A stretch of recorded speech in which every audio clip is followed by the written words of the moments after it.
Bismillahirrahmanirrahim. Assalamualaikum warahmatullahi wabarakatuh. Perkenalkan, nama saya Taufikur Rahman Harahap, NIM 0406213053, Prodi Ilmu Hadis, Fakultas Usuluddin dan Studi Islam, Universitas Islam Negeri Sumatera Utara. Di sini saya akan membacakan materi saya yang berjudulkan pembagian hadis. Pembagian hadis dari segi kuantitasnya. Hadis ditinjau dari segi kuantitasnya atau jumlah perawi yang menjadi sumber berita, maka dalam hal ini pada garis besarnya hadis dibagi menjadi dua macam, yaitu hadis mutawatir dan hadis ahad. 1. Hadis mutawatir. Ta'arif hadis mutawatir. Kata mutawatir menurut lughat ialah muttabi' yang berarti beriring-iringan atau berturut-turut antara satu dengan yang lain. Sedangkan menurut istilah ialah hadis tentang sesuatu yang mahsus yang dapat ditangkap oleh panca indera, yang diriwayatkan oleh sejumlah besar rawi yang menurut kebiasaan mustahil mereka berkumpul dan bersepakat untuk berbuat dusta. Hadis mutawatir ialah hadis yang diriwayatkan sejumlah rawi yang menurut adat mustahil mereka bersepakat berbuat dusta. Hal tersebut seimbang dari permulaan sanad hingga pada akhirnya tidak terdapat kejanggalan jumlah pada setiap tingkatan hadis tersebut. B. Syarat-syarat hadis mutawatir. Suatu hadis dapat dikatakan mutawatir apabila memenuhi syarat sebagai berikut. 1.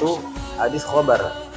Yang diberitakan oleh rawi-rawi tersebut harus berdasarkan tanggapan atau daya tangkap panca inderanya. Artinya bahwa berita yang disampaikan itu benar-benar merupakan hasil pemikiran semata atau rangkuman dari peristiwa-peristiwa yang lain dan yang semacamnya. Dalam arti tidak merupakan hasil tanggapan panca indera, tidak didengar atau tidak dilihat sendiri oleh pemberitanya, maka tidak dapat disebut hadis mutawatir walaupun rawi yang memberitahukan itu mencapai jumlah yang banyak. 2. Bilangan para perawi mencapai suatu jumlah yang menurut adat mustahil mereka untuk berdusta. Dalam hal ini para ulama berbeda pendapat tentang batasan jumlah untuk tidak memungkinkan bersepakat dusta. Sebagian dari mereka menetapkan 5 orang perawi, sebagian yang lain ada yang menetapkan 10 orang perawi, sebagian yang lain juga menetapkan 12, 20, 40, dan 70 orang perawi. 3. Jumlah rawi pada setiap tingkatan tidak boleh kurang dari jumlah minimal, seperti yang ditetapkan pada syarat-syarat yang kedua. Bila suatu hadis telah memenuhi syarat ketetapan di atas, maka hadis tersebut dapat dikatakan sebagai hadis mutawatir, dan pasti qati' bahwa Nabi Muhammad SAW benar-benar menyabdakan atau mengerjakan sesuatu seperti yang diriwayatkan oleh para rawi-rawi hadis mutawatir tersebut. C. Pembagian hadis mutawatir.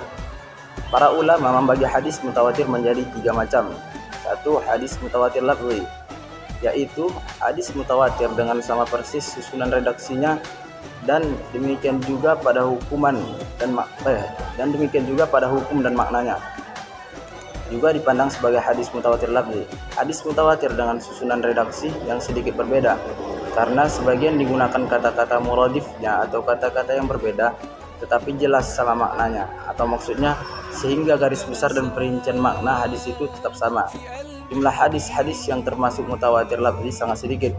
Di antara contoh yang diberikan jumhur ulama adalah Rasulullah SAW bersabda, "Man kadzdzaba 'alayya muta'ammidan falyatanabba maq'adahu minan nar." Artinya, barang siapa yang sengaja berdusta atas namaku, maka hendaklah ia bersedia menduduki tempat duduk di neraka. 2. Hadis mutawatir ma'nawi. Hadis mutawatir maknawi adalah hadis yang berlainan bunyi lafaz dan maknanya, tetapi dapat diambil dari kesimpulannya atau satu makna yang umum. Hadis yang disepakati penulisannya atas maknanya tanpa menghiraukan perbedaan pada lafaz. Jadi hadis mutawatir maknawi adalah hadis mutawatir yang para perawinya berbeda dalam menyusun redaksi hadis tersebut, namun terdapat persesuaian atau kesamaan dalam maknanya. 3. Hadis mutawatir amali. Hadis mutawatir amali adalah hadis mutawatir yang menyangkut perbuatan Rasulullah SAW yang disaksikan dan ditiru oleh banyak orang tanpa perbedaan untuk kemudian dicontoh dan diperbuat tanpa perbedaan oleh banyak orang dan tanpa perbedaan pada generasi-generasi berikutnya. Segala macam amal ibadah yang dipraktikkan secara sama oleh umat Islam atau disepakati oleh para ulama, termasuk kelompok hadis mutawatir amali. Di antara contohnya adalah hadis-hadis yang berkenaan dengan waktu sholat fardu, jumlah rakaatnya, sholat jenazah, sholat Id, dan kadar zakat harta. 2. Hadis ahad.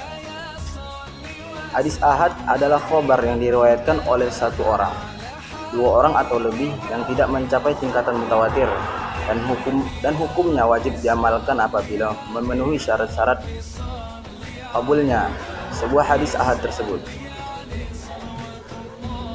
Hadis ahad terbagi 3, yaitu hadis ahad masyhur, yaitu hadis yang diriwayatkan 3 orang atau lebih dalam suatu tabaqahnya, namun tidak mencapai derajat mutawatir.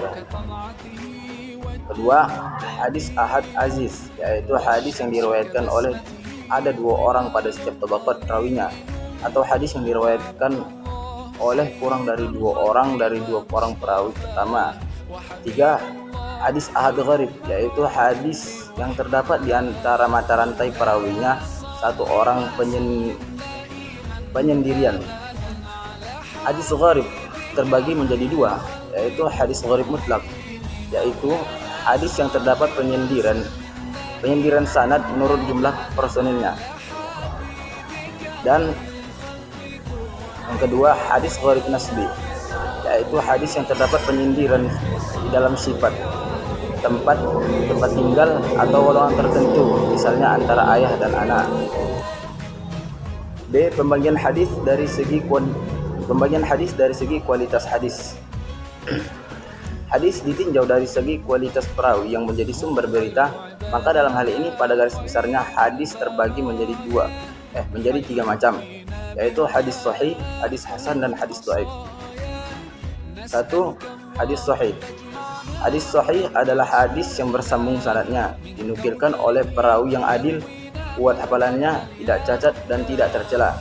Hadis yang dinukil atau yang diriwayatkan oleh rawi yang adil, sempurna ingatan sanadnya, bersambung-sambung, tidak berillat dan tidak janggal. Syarat-syarat hadis sahih. 1. Rawinya bersifat adil. 2.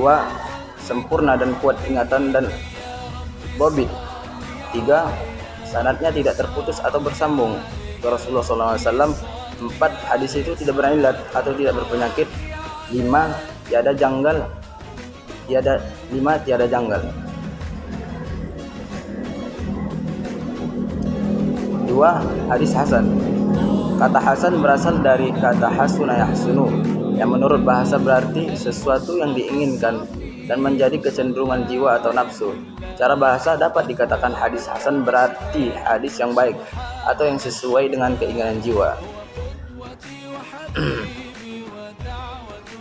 Sebagaimana dikatakan, kullu haditsun yurawi la yakunu fi isnadihi man yahtammu bil kadhibi wa la yakunu haditsan syadzan wa yurawi man ghairu wajhi nahwi dzalik.